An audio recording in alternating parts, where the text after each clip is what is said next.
Bugün kefim yaxşı deyil, incimişəm.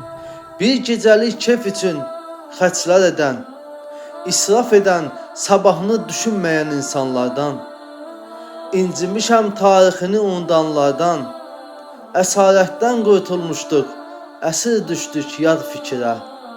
Mənim milli mənəvi dəyərlərim var idi, incimişəm özünü unudanlardan. Düşman daim puskudadır, silahla yox, özünə bizi oxşatmaqla. Ağ saqqallı bir axmaqla, uşaqları aldatmaqla, evimə bir yadı soxmaqla, zehinləri zəbt eləyir. İncimişəm böyüklərdən, niyə haqqı gizlədiniz? Vardı bizim türk müsəlman kimliyimiz. Niyə haqqı gizlədiniz? Vardı bizim türk müsəlman kimliyimiz.